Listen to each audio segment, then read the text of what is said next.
See Ish is taking some standstill shots, still kind of going through the progression there. Correct. Still getting back, and he won't be available Thursday. What are some of the things you like to check off the morning after a game with the team? Everything. Long list. Always a long list. And the challenge is to be as concise as possible with your teaching. There's a lot of points you want to hit on after every game. Long list defensively and long list really on both sides of the ball. Coach, where are you looking to not play?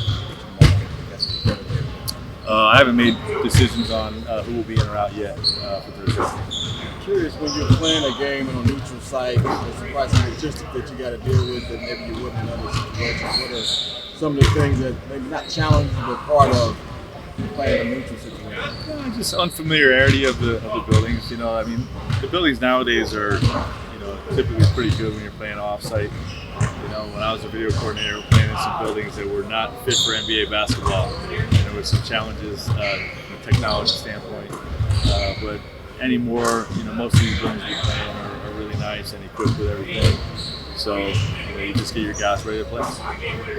We were talking to Jordan, and he was telling us that he studies not only game film but practice film as well. I'm asking because I don't know. Is that a common thing in the NBA, or? I wouldn't say it's too common, but it's not unheard of. Guys, especially younger guys, really trying to make their way in this league. And, every opportunity to study and improve, a guy like Jordan's going to take advantage of. Simple question, probably with a complicated answer, but how much of defense's tendencies to go to Gerald's question on Jordan and what he's trying to pick up with tendencies of offensive players? Of opponents, I think it's a big part of it, but with him, I think he's got really good instincts, to just play the game. But we definitely, we'll fill our guys. Try not to do paralysis by analysis, but we'll try to give our guys strengths and weaknesses, how to attack the guy that guard. It seems like Brad, out of the three big scorers that you want, would he be the one that has to make the biggest sort of adjustment? Nope. Not at all. All those guys are going to fit in and be themselves. We're not asking one of them to sacrifice or compromise more than the others. So no. I mean, adjustment doesn't have to be a sacrifice. But they're all going to sacrifice. We're going to play extra fast basketball. And, everybody on the team is going to play with the mindset to sacrifice for the greater good of the team. What makes this week so hard to assess the talent, and being that there's so much on this team? It's the final full week of the preseason, so you got to whittle that roster down. What makes it tough? The fact that we got a lot of good players, is the first thing. There's going to be some guys that,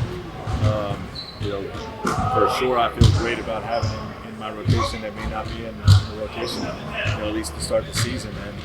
And that's the difficult part of my job is figuring out who those guys are, and and just make sure they understand that they're believed in. Because we got what a lot of people call good problems, right? And you have not enough minutes for the guys' ability you have on your roster.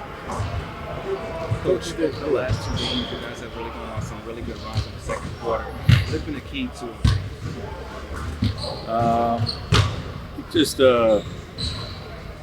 Just executing our stuff. We haven't jumped off to great first quarter starts for whatever reason, but it's only been a couple games. So I don't think there's any real trend there. But we got a really good team. So they're gonna feel the force of our firepower at some point in the game, whether it's opening tip, second quarter, second half. They're gonna feel it at some point. Kevin was saying the other day about getting multiple stops on defense and how that ignites the offense. You feel like when that's happened, that's when the games get spread out and you guys are taking it. Have you, knowing you probably sensed that, but I encourage you that a player like that is basically saying, hey, our defense is what's going to do this. Well, he gets it. Obviously, we're taking the ball out of the net each time. Our offensive rhythm is going to be limited. We're fouling defensively. Our offensive rhythm is going to be limited. We're getting stops, and forcing misses or live ball turnovers. It's going to be darn near impossible to slow us down. So there's a high incentive to string together multiple stops. Another thing I had was there any pressure is probably the wrong word, but when you're playing neutral site game, they haven't seen an NBA game. People probably gonna come out just to possibly see Kevin or other in LeBron. Is there pressure to play those guys even for a little bit, considering that or not? Not really. It's really about what's going to give us the best opportunity to win opening night. If that means to sit them, that means to sit them. My lean is to lean into rhythm and timing, and keep it in our conditioning. But there's always the entertainment piece of this business, and I think the best players, they appreciate that. So going to a Vegas or a Palm Springs or some of these off-market cities where the locals don't always get to see NBA basketball, I think the best players like the entertainment piece of games like that. Vegas is usually a big, a Lakers crowd, given the history of playing there, being such. What exactly do you feel like is being, even though it's a neutral site, do you feel like the away team going? Yeah, I do. I Palm Springs is closer to LA than here, so I think it's their home game. Am I wrong about that? It's their home game. So yeah, we feel like a visitor, but that's fine. Obviously, final preseason game. How are you approaching it in terms of resting guys and planned rest, that sort of thing? Yeah, we're going to play most of our guys, and try to get them, our main guys some second half minutes. I don't know if we'll finish the game with them, but just a little more work. Try to get them up, high 20s, low 30s in terms of minutes to continue to build their conditioning, get them ready for opening night. How do you approach this next week or so in terms of final preseason game? There's obviously a lot of excitement to get the real games underway, but kind of got to balance keeping guys healthy, but also keeping their window at the same time. Yeah, obviously you want to be healthy, but you got to put in the work too. If you're going to be ready to go and hit the ground running when the season starts, you got to put in the work. So I focus more on that.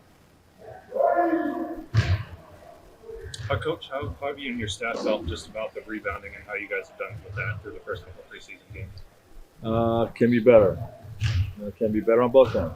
Our box out commitment, we did some rudimentary box out drills today just to continue to emphasize that we want to be an elite defensive rebounding team, even though we're not going to be the biggest team. It's about the commitment more than the size. So we'll continue to emphasize that, and the crashing on certain players, the crashing has been extremely consistent. And then as a group, I still think it can be better in terms of offensive rebounding.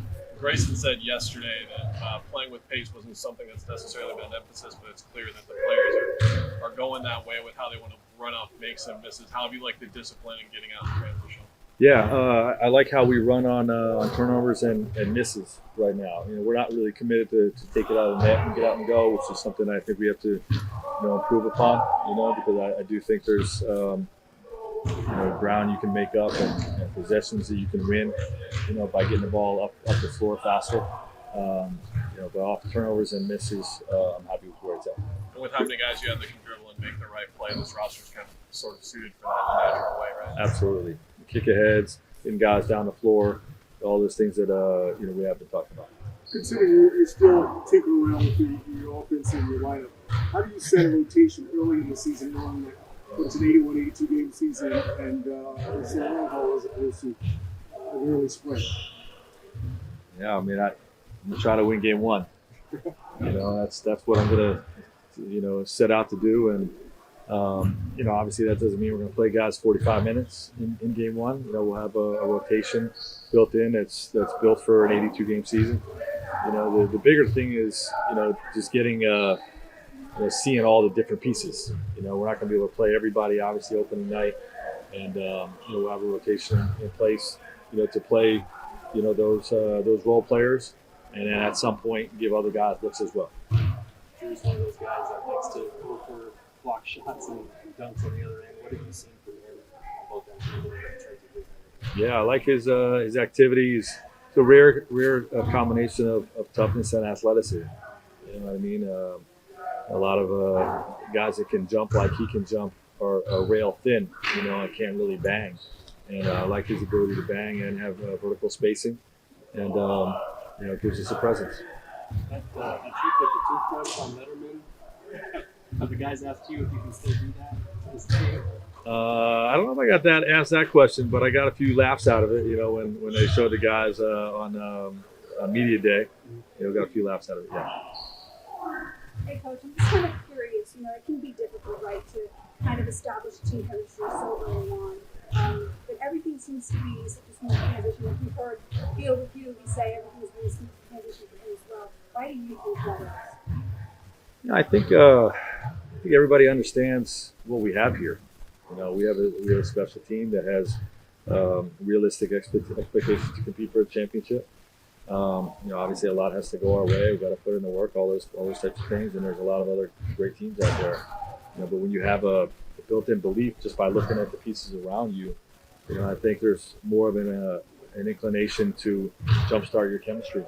With our LA mini camp this summer, and you guys try and connect in the off season, doing things away from the basketball court, and really putting in the work here in the gym. I think it starts with the belief.